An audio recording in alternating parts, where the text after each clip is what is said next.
We have a shocking Nick Suzuki update, something that's a little worrisome and something that really raises a lot of questions about the Habs' former medical staff. We'll be diving into that, plus Coach Marty St. Louis speaks out on Alex Newhook and how much he loves the player that he's going to get. But first, we got to talk a bit about Carey Price and some unfortunate news, but some fortunate news to go along with it. So you'll want to stick around for all of that on this edition of Habs Digest. And Jesse, let's get into this first topic.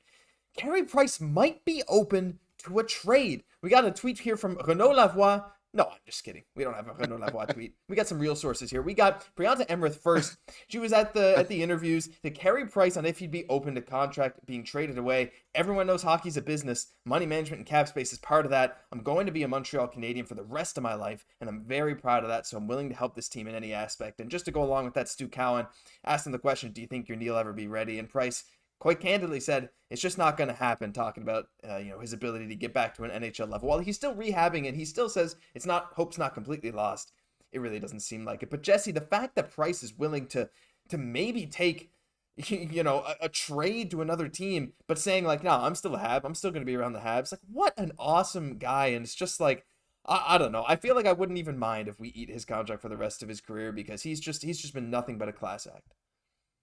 Absolutely, through and through, and you got to wonder if something is kind of in the works. We're just hearing a little bit more talk where it almost seemed like a foregone conclusion that we would take the rest of his contract and everything else. I'm wondering if something's kind of in the works there a little bit, because we're hearing a little bit more about it. But no, all the same, we know that Carey Price for us, for our generation, he is the penultimate, the Habs, right?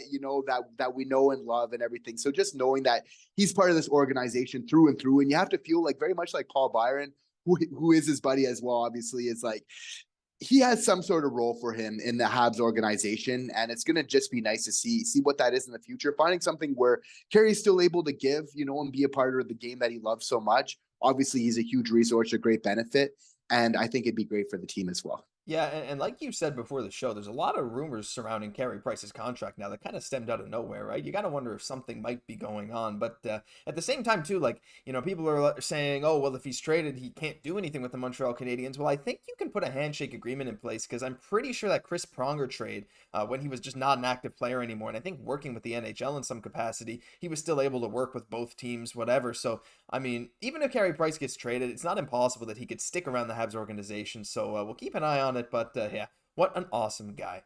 But Jesse, the bulk of this video today, we got to talk about what Coach Marty said about Alex Newhook. And this is just amazing, right? Big block of text. I'll summarize it for you. Basically, he said, I haven't seen him with my own eyes live, and I know the way he was used in Colorado. I was very cautious of going and watching tape on him. Kind of basically the same thing he said last year about Kirby Dach, right? He just wants to see him with his own eyes, see how he fits with the Montreal Canadiens. He knows he can fly. He doesn't tire out. He can play on the power play. He can penalty kill. He can play down the middle, play on the wing. But Jesse, something that he said, again, about Alex Newhook is that he sees a hockey player, not just a kid that plays hockey. It's a hockey player. And this just rings like, it's almost like deja vu hearing what he said about Kirby Dach, and look at how that situation turned out. I think Coach Marty is very, very excited and maybe has a new favorite Hab. It's quite possible. And yeah, I really dislike Martin St. Louis' approach here of what he's done with Kirby Dach, and then also with Denis Gurianov, even to a lesser extent, where when this player was coming in from a trade, he was asked where he wasn't looking at a whole lot of tape. He kind of wanted to have fresh eyes on this player when he came in, and not to form any biases of who they are, what their tendencies are, just to kind of have them as an open book, right? And you really have to feel like this is why Kirby Dach has really succeeded so well. He wasn't, kind of kept prisoner to kind of the player that he was in the past. Martin St. Louis just said that this is a completely new opportunity coming over here. And we see the example of Kirby Dach where he really just excelled. And Alex Newhook, you got to feel is going to have every opportunity to do the same. But a little bit further on Martin St. Louis, what I really find interesting is that he has an underrated effect on the culture of the Montreal Canadiens. And I would argue even the players that we're picking. It seems like we're going for players now, even in what we're drafting, and David Reinbacher. It's really players that compete, like you said, that are hockey players, and not just people that play hockey. People that have that intensity. Obviously that skill is important, but who does that really make you think of? Somebody with intensity, but also that skill. Makes you think of Martin St. Louis himself, right?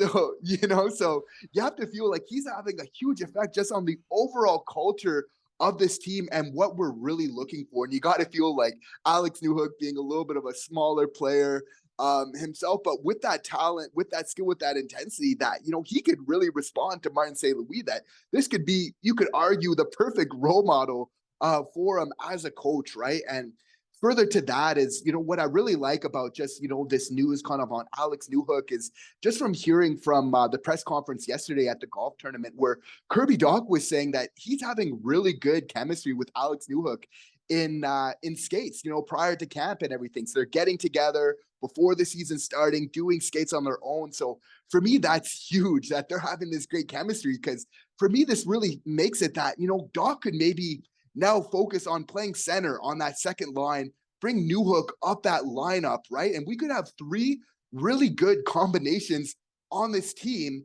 which could really be a great way to build three solid lines, scoring lines, and what I really feel there is obviously Suzuki and Caufield, that duo. We could have a second duo of Kirby Dach and Newhook, who have great chemistry. Mm-hmm. And then also a third duo of Slafkovsky and Monahan, who also have that good chemistry together. So this is a way to form possibly three scoring lines, right? So this is something to really keep an eye on. And you have to feel like Monahan playing with Dach, allowing him to play center. Maybe this is a way to bring out the best in Kirby Dach as well. That's a great point. And to compound on that, I think you're right on the money, because consider what Coach Marty said about Kirby Dach, right? Dach just, when he was allowed to be his free-flowing self, coming over from Chicago, do kind of more what he wanted to do, it changed his game. He changed when he came to Montreal, and we can maybe see that same thing about to happen with Newhook. The kind of fast player Newhook is, great defensively, fast offensively, explosive, has a solid shot. That kind of player also thrives in a free-flowing environment. So if him and Kirby could be on the same line, I mean, we saw Kirby as a center be able to create like crazy for his teammates on that list of top 25 passers in the NHL for high danger scoring chances. So to be able to help Newhook with that, I think could be beneficial to not only Kirby, not only Newhook, but the Habs forward core as a whole. Like you said, having those three pairs, like three very solid lines, could be really, really beneficial. So it's really exciting to see, again, that Coach Marty is holding true to his principles of allowing players to show him themselves. Hey, let's just see what you can show me, and we'll see where you fit. It's worked so far, and I cannot wait to see what Alex Newhook does for Montreal, because he's such an exciting idea of a prospect to me, and I think he'll mesh really, really well, whether it's with Kirby Dach or whoever else on this lineup. But Jesse, let's get into Nick Suzuki, and maybe Alex Newhook will play a bit with Nick Suzuki this year. That would not surprise me. But this is not, well, look, the Habs medical staff is gone now, but I wanted to play this little clip from Nick Suzuki. I'll just let him speak for you. He'll take my place. I was definitely hurt a bit last year. I just was able to play in the game, so just trying to be available for each game is important. Yeah. So he was hurt. He said he was playing hurt this year. My question, Jesse, then is, I know we have new medical staff now. That's awesome. However, this is, to me, it's crazy, because there was rumors about that when he was in a little bit of a dry spell. But why force him to play through an injury when so many of your other guys are out? Like, why even risk your captain, like the future of your franchise, getting hurt, right? I don't know. Am I crazy for thinking that? I just feel it's part of being a hockey player. And it's also, you're on a team that has a lot of young players. You're having a lot of injuries. They need that example from somebody on this team, of somebody staying healthy, taking care of themselves. Now, of course, injuries are going to happen. Of course, he was playing through some injuries, but you have to argue any player that's playing 82 games in the NHL is at some point playing injured through that. It's just a fact of the game. It's one of the roughest, most physical sports that there is, right? So for me, I just feel like he provided such a great example. I get the point of why put him at risk in a year like this, but I think setting that culture, that precedent of just kind of staying strong in those type of situations. I think if it would have been something too serious, that they would have probably took him out. But with Caufield, they really erred on the side of caution as much as possible. I feel in that case they knew, okay, it's in his best interest is to get him back healthy. But Suzuki, I think it was probably pretty calculated, right? But I think more importantly, just a great example for the rest of the team, something they really need, and really stepping into that role as a young captain. Yeah, I can see that too, right? As the captain wanting to play every game. I mean, I think I'm still more on the side of like, listen, we're tanking anyway. You might as well let him rest and be fully healthy. But at the same time, he played a full season. I think a lot of people are speculating now, like, is Suzuki maybe the next Iron Man in the NHL? This dude played 82 games on a tanking team with everyone and everything around him getting hurt. You stepped on a Lego brick in the Habs locker room. You were out for 4 to 6 weeks with plantar fasciitis and stuff. Like everything was going wrong that could possibly go wrong. But Nick Suzuki somehow stayed healthy through it. I mean, do you see a world where he's maybe the next Habs Iron Man?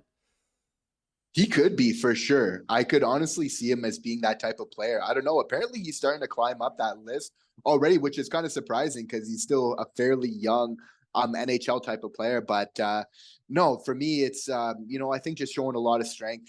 For a young team that they're looking up to him quite a bit. Of course, there's always a fine line with those type of things, but I think it was great for him in a year where we definitely needed him, where he was here for us. Yeah, and I think that's a good point. You can't argue against him being a very, very strong guy, right? Playing through everything he had to play through in a grueling season, one that probably wasn't that fun to play in at the end. But the atmosphere of the Montreal Canadiens made it fun, and Nick Suzuki showed that, hey, even in a bad season, even if you're injured, you can still push through. So at the very least, it's definitely a good example. But that'll do it for this news edition of Habs Digest. If you enjoyed, leave a like, comment, subscribe to the channel. We're on the road to 10,000 subs. We really appreciate your support. I'm Josh Gosse for my co-host, Jesse Poirier. We'll catch you in the next one.